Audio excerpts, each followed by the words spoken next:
The turkey wasn't the only thing getting roasted at this year's Thanksgiving dinner. My sister Lisa's designer handbag sat on the counter like a trophy, next to my well-worn backpack, a perfect metaphor for how our family had always seen us. I hadn't planned on revealing my wealth today.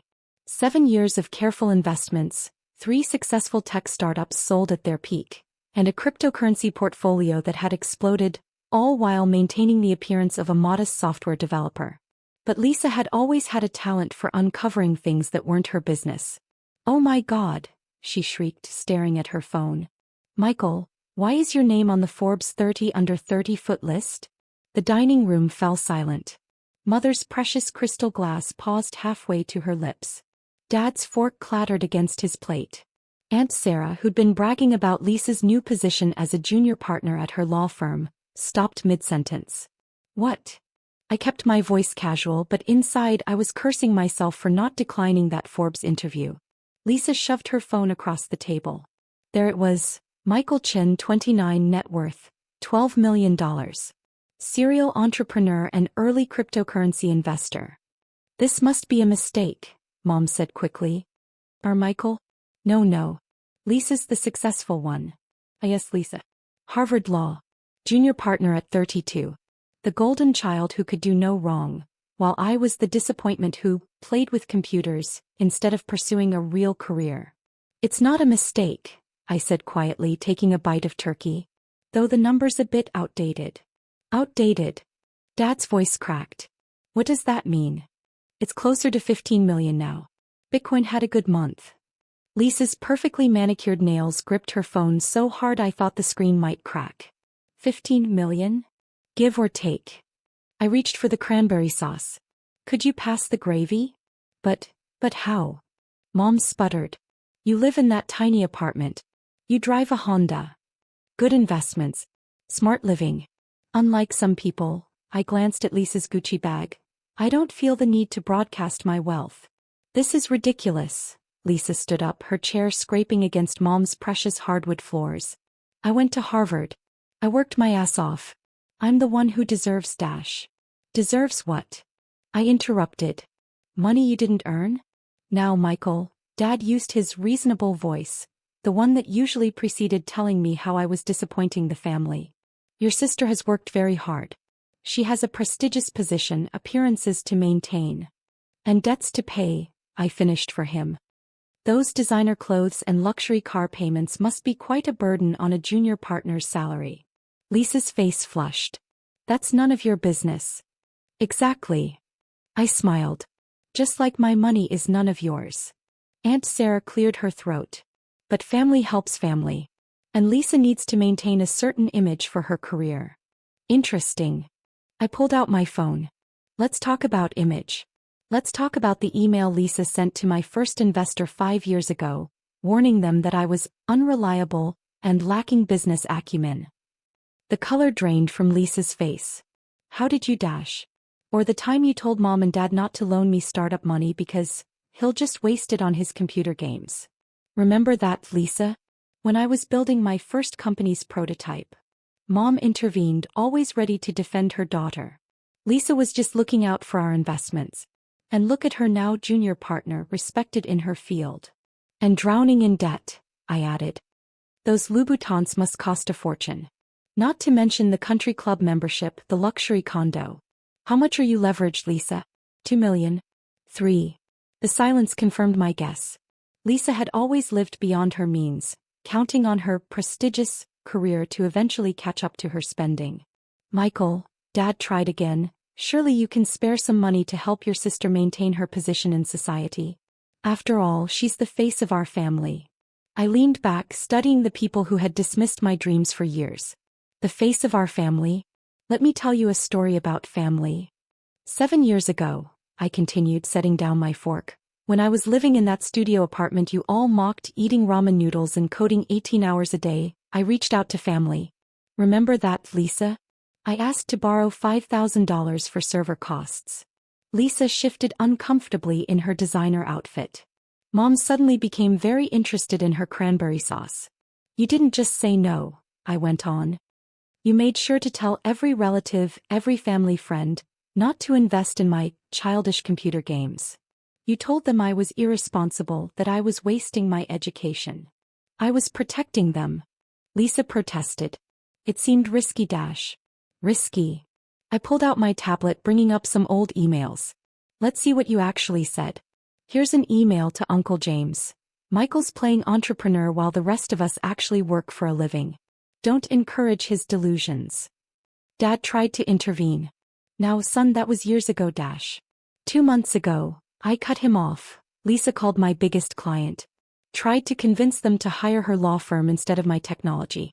Said I was small-time and unprofessional. The table fell silent again. Lisa's face had gone from flushed to pale. What Lisa didn't know, I continued, was that I own 30% of that client's company. I was in the room when she made that call. Heard every word about how her deadbeat brother couldn't handle major contracts. I didn't mean. Lisa stammered. Yes, you did. I pulled up more documents on my tablet. Just like you meant it when you told Mom and Dad not to come to my first company's launch party. What was it you said? It'll just be embarrassing when it fails.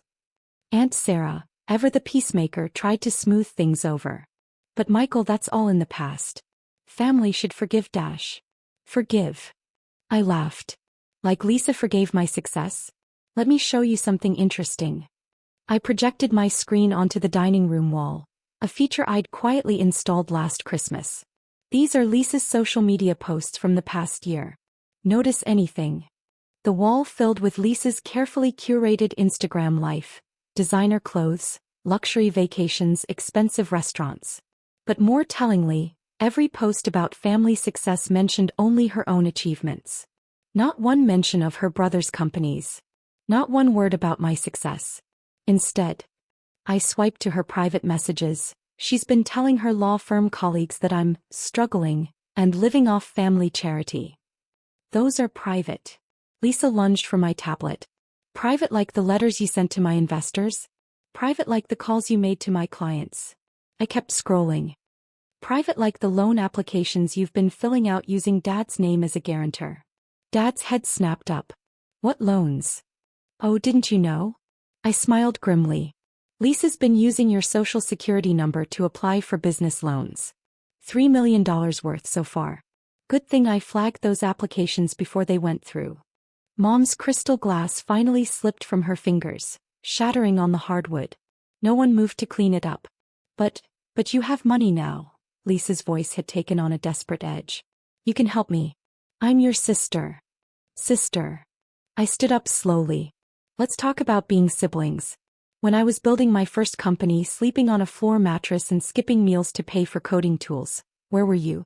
Oh right, sending emails to potential investors warning them away from my amateur operation. I walked around the table, watching their faces as the full reality of the situation sank in. When my first company sold for $8 million, I kept it quiet. Wanted to see how my family would treat me if they thought I was still struggling. I paused behind Lisa's chair. Want to know what I learned? I learned that success in this family isn't about achievement, it's about appearance. I pulled up more documents on the wall display. While Lisa was buying Gucci bags on credit, I was building a technology empire. While she was posting about luxury vacations she couldn't afford, I was acquiring companies and revolutionizing industries. But your apartment, Mom whispered, your old car, are worth more than Lisa's entire wardrobe.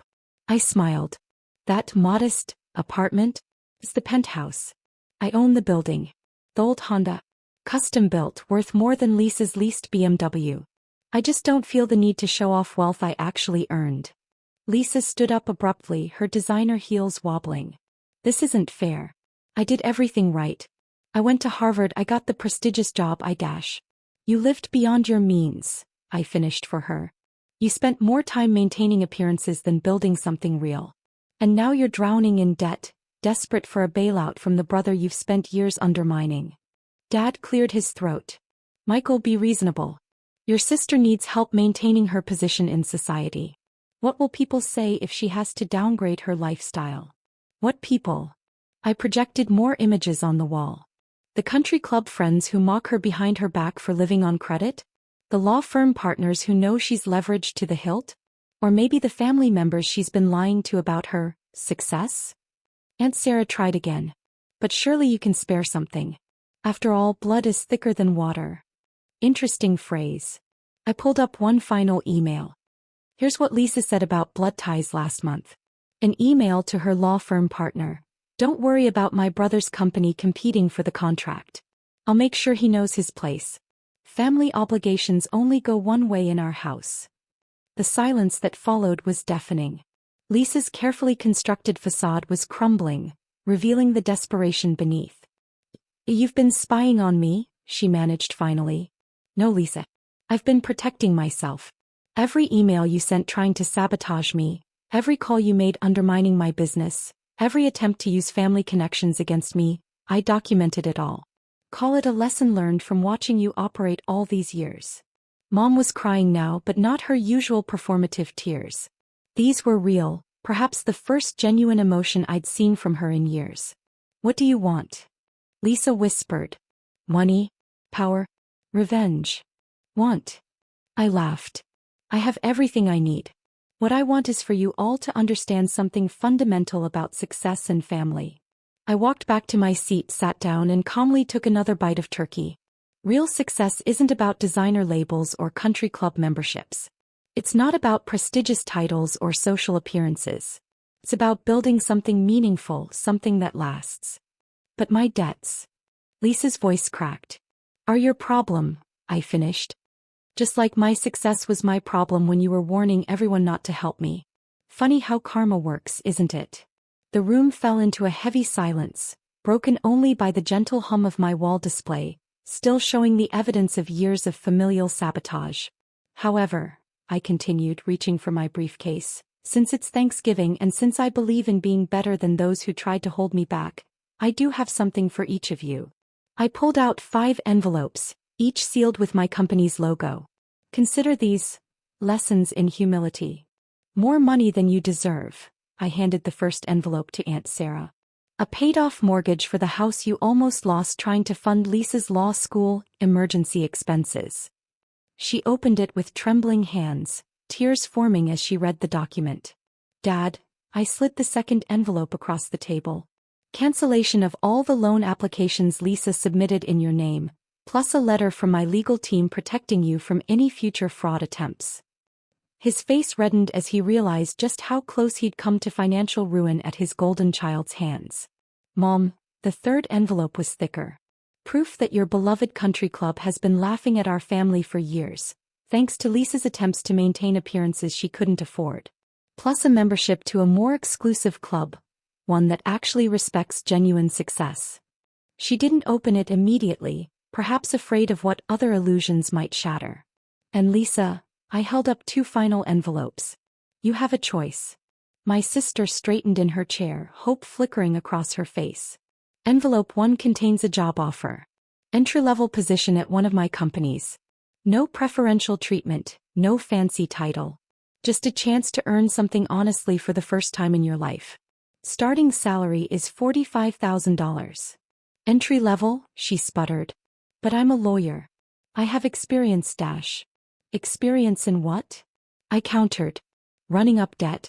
Undermining others. This is a chance to learn real business, to build something substantial. And the other envelope? Dad asked quietly. A one-time payment of $100,000, I said. Enough to clear some of Lisa's smaller debts. But it comes with conditions, a public acknowledgement of how she's treated me, resignation from her law firm, and a binding agreement to never contact me or my companies again. Lisa reached for the second envelope, but I held it back. Choose carefully, sister. One offers quick cash and continued isolation. The other offers something more valuable, a chance to rebuild with dignity. You can't be serious, she whispered. Entry-level work? Me. You've spent years claiming I wasn't good enough, I replied. Time to prove you're better than that. Build something real, not just an illusion of success. The silence stretched as Lisa stared at the envelopes. Years of entitlement warred with desperation on her face. Finally, with hands shaking slightly, she reached for the first envelope. Interesting choice, I nodded. Report to HR on Monday. Lisa. No designer clothes at work. We have a strict professional dress code.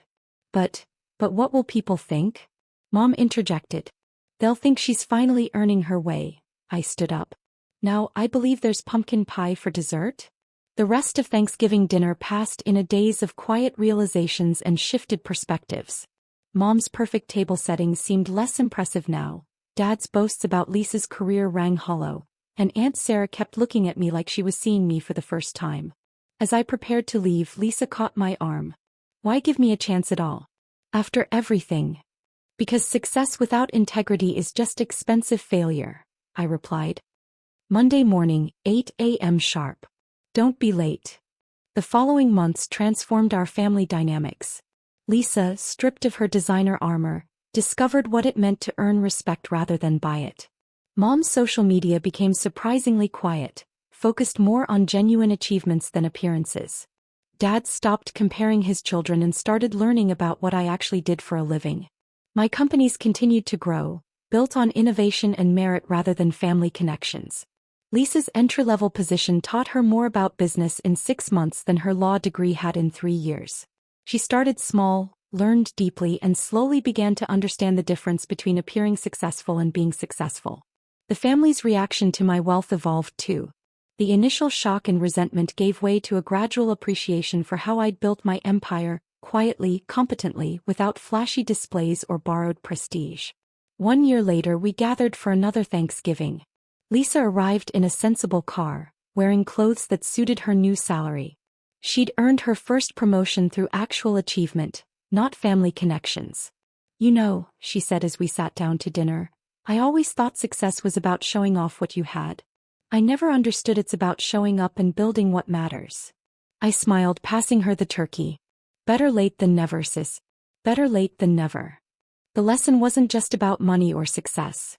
It was about authenticity, about building something real in a world obsessed with appearances. About understanding that true wealth isn't measured in designer labels or social status, but in the integrity of how it's earned and the wisdom in how it's used. As we ate, I noticed my wall display was still installed from last year. But instead of showing evidence of past betrayals, it now displayed something different: Lisa's performance reports, showing steady improvement. Real achievements. Honest growth. Sometimes the best revenge isn't revenge at all. Sometimes it's giving people the chance to become better than they were, to build something more meaningful than the illusions they once chased.